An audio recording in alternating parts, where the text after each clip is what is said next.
unfold.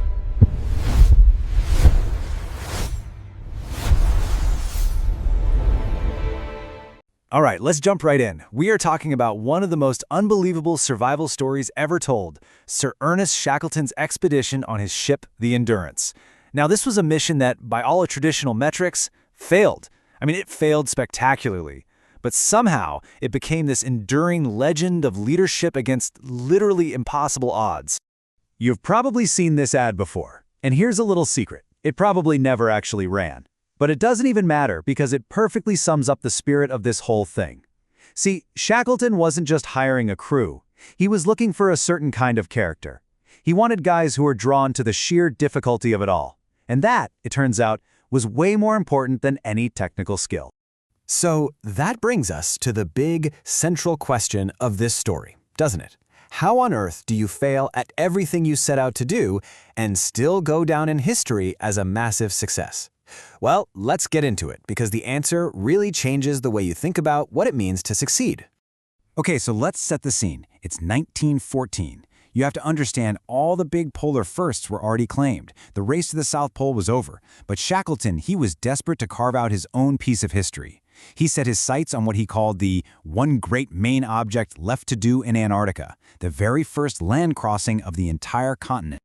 And you have to remember the context here. Shackleton had gotten so close to the pole on a previous trip, just 97 miles away before he had to turn back.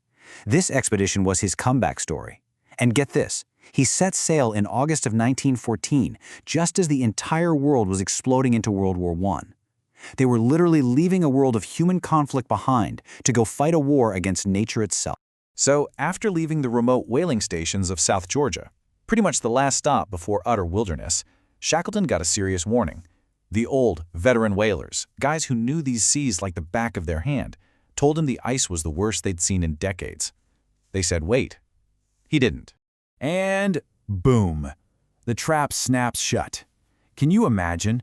After fighting their way through 1,000 miles of treacherous, shifting sea ice, they were just one day away from making landfall. But the temperature plummeted, and the floating ice around them solidified into a single, massive, unmoving sheet. The Endurance wasn't a ship anymore. It was a prison, locked in the ice. And this is where you start to see Shackleton's genius as a leader. For the next 10 months, they were just stuck there. He knew the real enemies were boredom, despair, and mutiny. So what did he do? He created an ironclad routine. They had dog sled races, soccer games, they even put on plays. And he used this brilliant tactic called proximity control. If he thought someone was becoming a problem, he'd keep them in his own tent, right by his side, to manage them before their attitude could infect the rest of the crew. After 10 long months, the ice began to move and to crush. The death of their ship was not a quiet thing. The crew wrote about how the massive wooden beams would snap with a sound like cannon fire. They said the whole ship groaned and, as you see here, screamed as millions of tons of ice squeezed the life out of it. It must have been absolutely terrifying. Picture this. The men are standing on the ice, watching their only home, their only connection to the outside world, being twisted into splinters. And in that moment, Shackleton gathers them. He doesn't panic. He doesn't curse their luck. He just looks at them and says, "So now we'll go home." With 5 simple words, he completely changed the mission. And that right there, that is the single most critical act of leadership in this whole story. We call it the psychological pivot. He instantly, without a moment's hesitation, threw the old goal of exploration out the window. The new goal was simple, clear, and absolute: survival. Every single man was going to get home alive. That clarity is what saved every one of them. So, the ship is gone. Now, these 28 men are just castaways. They're camping on a giant floating piece of ice in the most hostile ocean on the planet, drifting farther and farther away from any known land. Their ordeal was really just getting started. 497. Just let that number sink in for a second. That's how many days passed from the time the ship got stuck until the last man was rescued. That's nearly a year and a half living on drifting ice and a desolate, frozen rock. Life became completely primitive. They were huddled in flimsy tents, burning seal blubber for fuel, which just covered everything in a layer of greasy black soot. Their main food was a stew they called hoosh. And as the seals and penguins disappeared, they had to face the most brutal decision of all. They shot their beloved sled dogs, who were also starving, so that the men could eat. And then things got worse. Their ice floe, their island, started to break up right underneath them. The ice just cracked and shattered, forcing all 28 of them into 3 tiny open lifeboats. For 7 days and 7 nights, they navigated this freezing, chaotic sea, constantly soaked, suffering from frostbite, with killer whales circling them, until they finally, miraculously, hit land. But this land, Elephant Island, it wasn't a rescue, not even close. It was just a barren rock in the middle of nowhere, constantly blasted by blizzards and way off any shipping routes. No one was coming for them. They realized they had to rescue themselves. And this kicks off the final, most desperate gamble of all. Shackleton looked at his options, and there was only one long shot: the whaling stations on South Georgia. The only problem? They were 800 miles away, across the most dangerous, storm-tossed stretch of ocean on the entire planet. His plan? Take 5 men in one of the tiny lifeboats and go get help. I mean, just pause for a second and look at this. It's insane. A 22-foot boat that's barely bigger than a large canoe with a flimsy canvas cover for a deck. And they're going to sail it through the Drake Passage, a place famous for hurricane-force winds and waves over 60 feet high. By any sane calculation, this was a suicide mission.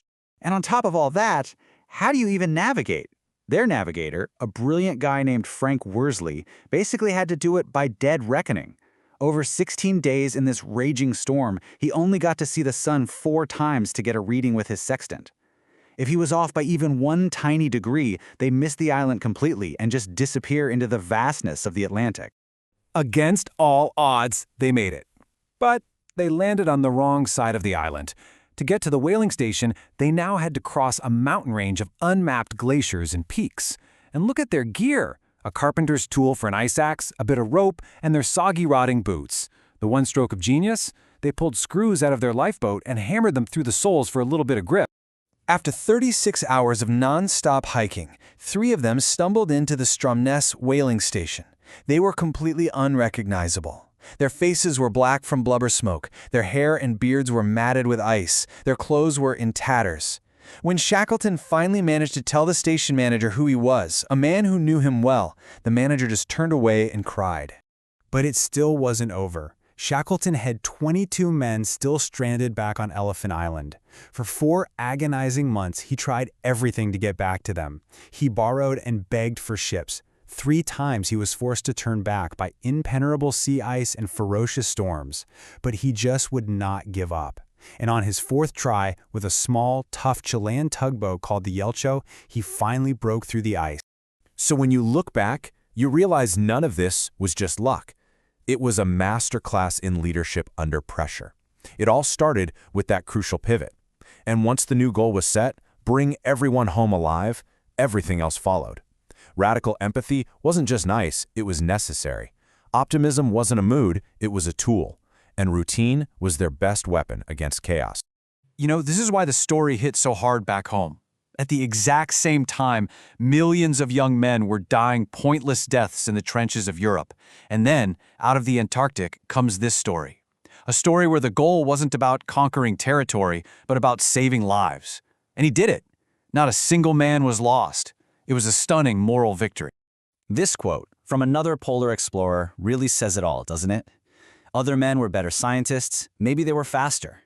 But when you're in a situation that is completely, utterly hopeless, when you're staring into the abyss, there was only one leader you would ever want, and his name was Shackleton.